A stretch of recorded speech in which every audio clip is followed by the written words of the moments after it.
What if I told you that right now, I could walk into anyone's property in Sweden, set up a tent, pick berries, and even light a campfire, and it would be completely legal? Welcome to Allemansrätten, Sweden's right to roam. It's not just a law, it's a philosophy that turns the entire concept of private property on its head. And I'm about to count down the 10 most mind-blowing things about this ancient freedom that most of the world has never heard of. But here's the kicker.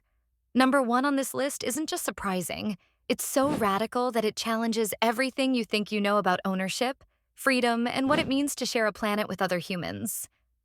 So stick around, because by the time we get to number 1, you're going to understand why Sweden's right to roam might be the most revolutionary concept hiding in plain sight. All right, let's dive into the 10 most incredible facts about Sweden's right to roam that will completely change how you think about freedom, nature, and what's possible when an entire society agrees to trust each other. Number 10. It's older than most countries. The right to roam isn't some modern hippie invention. It's ancient. We're talking about a freedom that's been part of Swedish culture for over 1,000 years. Long before Sweden was even officially Sweden, Nordic peoples had this understanding that land belongs to everyone. It predates the concept of private property by centuries. While the rest of Europe was busy building walls and creating exclusive territories, Swedes were developing a system based on shared access and mutual respect. This isn't just historical trivia. It means that for Swedes, the idea of freely accessing nature isn't a privilege granted by law. It's a fundamental part of their cultural DNA. Number 9, you can literally camp in someone's backyard. This one blows people's minds.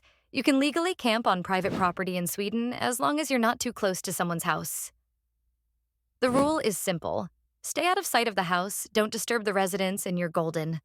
Imagine owning a massive property and just accepting that respectful travelers might camp there occasionally. For most of the world, this sounds insane. For Swedes, it's Tuesday. And here's the beautiful part.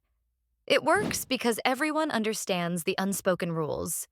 Campers are respectful, landowners are trusting, and somehow this system that should create chaos actually creates harmony. Number 8, foraging is a national pastime. Forget grocery stores, Swedes have turned foraging into an art form, and it's completely legal anywhere you can legally be. We're talking about mushrooms, berries, nuts, herbs. If it grows wild, you can harvest it. There are entire Swedish families who supplement their diet significantly through foraging. Kids grow up learning which mushrooms are safe, where the best lingonberries grow, and how to read the forest like a grocery store. This creates a completely different relationship with the environment. Instead of nature being something you visit, it becomes something that literally sustains you. Swedes know their local ecosystems intimately because they depend on them. Number 7, swimming holes are everyone's swimming holes. Every beautiful swimming spot in Sweden belongs to everyone. Private lake, public swimming, gorgeous river bend, community pool. This means that the most stunning natural swimming spots aren't reserved for the wealthy or exclusive resorts. That perfect lake with crystal clear water surrounded by forest? Any Swedish person can enjoy it, regardless of their economic status. It's basically the opposite of how most countries work, where the best natural features often get claimed by private ownership. In Sweden, nature's beauty is democratized. And because everyone has access, everyone has a stake in keeping these places clean and beautiful. It's collective ownership at its finest. Number 6, there's a specific art to responsible freedom. The right to roam comes with what Swedes call, don't disturb, don't destroy. And it's way more sophisticated than it sounds. This isn't just be nice. It's a comprehensive philosophy taught from childhood. How to make fires that don't damage the ground, how to camp without leaving traces, how to pick berries without damaging plants, how to walk through forests without disturbing wildlife. Swedish kids learn this stuff in school alongside math and reading. It's considered essential education because your freedom depends on everyone else's responsibility. The result? Swedish wilderness areas are often cleaner and better preserved than many national parks in countries with strict access controls. Number 5, it applies to every season. While most outdoor laws get complicated with seasons, Sweden's right to roam is beautifully simple. It works year-round. Ice fishing on frozen lakes? Legal. Cross-country skiing across private land? Legal. Winter camping in snow? Legal. Picking berries in autumn? Legal. The seasons change, but your freedom doesn't. This creates a culture where Swedes maintain their connection to nature regardless of weather. They don't hibernate indoors during winter or only venture out during perfect summer days. Nature is a year-round relationship. Number 4, it's actually written into their constitution. This isn't just tradition anymore. It's constitutional law. Sweden literally wrote the right to roam into their constitution in 1994. Think about that for a second. Most countries use their constitutions to limit government power or define political processes. Sweden used theirs to guarantee that every citizen has the right to access nature. It's right there in Chapter 2, Article 15. Everyone shall have access to the natural environment in accordance with Allemansrätten. This means that even if future governments wanted to restrict access, they'd need to amend the constitution. Sweden basically said, access to nature is so fundamental to human well-being that we're making it impossible for future politicians to take it away. Number 3, other countries are trying to copy it. Sweden's right to roam is so successful that other countries are desperately trying to figure out how to implement their own versions. Scotland has right to roam laws inspired by Sweden. Norway and Finland have their own versions. Estonia, Latvia, and Lithuania are developing similar systems. Even parts of the United States are experimenting with expanded access rights. But here's the challenge. You can't just copy the law. The law works because of the culture, and the culture took 1,000 years to develop. Other countries are learning that freedom requires responsibility, and responsibility requires education. Sweden accidentally created a model for how humans can share space without destroying it, and now the world is taking notes. Number 2, it's created an entire outdoor economy because everyone has access to nature. Sweden has developed one of the world's most sophisticated outdoor economies. We're talking about billion-dollar industries built around the assumption that people will regularly venture into wilderness. Advanced camping gear, specialized clothing, outdoor education programs, wilderness skills courses.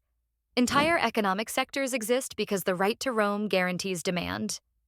Companies like Fjällräven, Haglöfs, and Primus became global brands because they were designing for a population that actually uses outdoor gear regularly, not just for weekend warriors.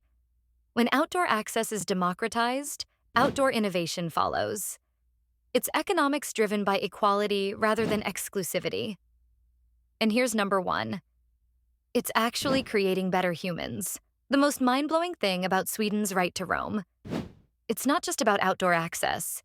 It's actually creating psychologically healthier, more environmentally conscious, more socially trusting human beings. The research is incredible. Swedish children who grow up with unlimited nature access show higher levels of creativity, better stress management, and stronger environmental ethics. They develop what psychologists call biophilia, an innate love of living systems. But it goes deeper. The right to roam requires trust. You have to trust that strangers will respect your property. You have to trust that you won't abuse access to others' land. This creates what sociologists call a high-trust society. Swedes have some of the lowest crime rates in the world, highest levels of social cooperation, and strongest environmental protection records. Is it coincidence?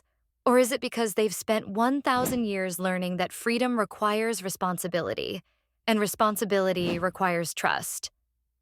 Think about what this means. Sweden has created a system where individual freedom and collective responsibility aren't in conflict. They're mutually reinforcing. Every Swedish person who exercises their right to roam becomes a steward of the environment. Every landowner who allows access becomes part of a community trust network. Every child who grows up with nature access develops a psychological foundation for environmental responsibility. It's not just about being able to camp wherever you want. It's about creating a society where people understand viscerally that their individual actions affect collective well-being. The right to roam isn't just a law about land access, it's a thousand-year experiment in human social evolution. And the results suggest that when you give people freedom combined with responsibility, they become better versions of themselves. Meanwhile, in much of the world, we've created the opposite system. Nature access is restricted, environmental stewardship is someone else's job, and social trust is declining. We fence off natural beauty, commercialize outdoor experiences, and then wonder why people feel disconnected from the environment. We create scarcity around something that should be abundant: access to the natural world. Sweden proves that there's another way, that you can have both individual freedom and environmental protection, that you can trust people with nature and they'll take care of it. That collective ownership can work better than private ownership for certain types of resources. If this completely shifted your perspective on freedom, responsibility, and what's possible when societies choose trust over fear, absolutely smash that like button. This is the kind of content that helps people reimagine what human cooperation can look like. Subscribe for more deep dives into how different cultures solve problems that seem impossible elsewhere. And here's my question for you. If you could implement one aspect of Sweden's right to roam in your country, what would it be? Access to water? Foraging rights? Camping freedom? Drop your thoughts in the comments. I'm genuinely curious about what resonates most with people from different places. Sweden's right to roam reminds us that some of the most radical ideas are also the most ancient. Sometimes progress isn't about inventing something new, it's about remembering something we lost.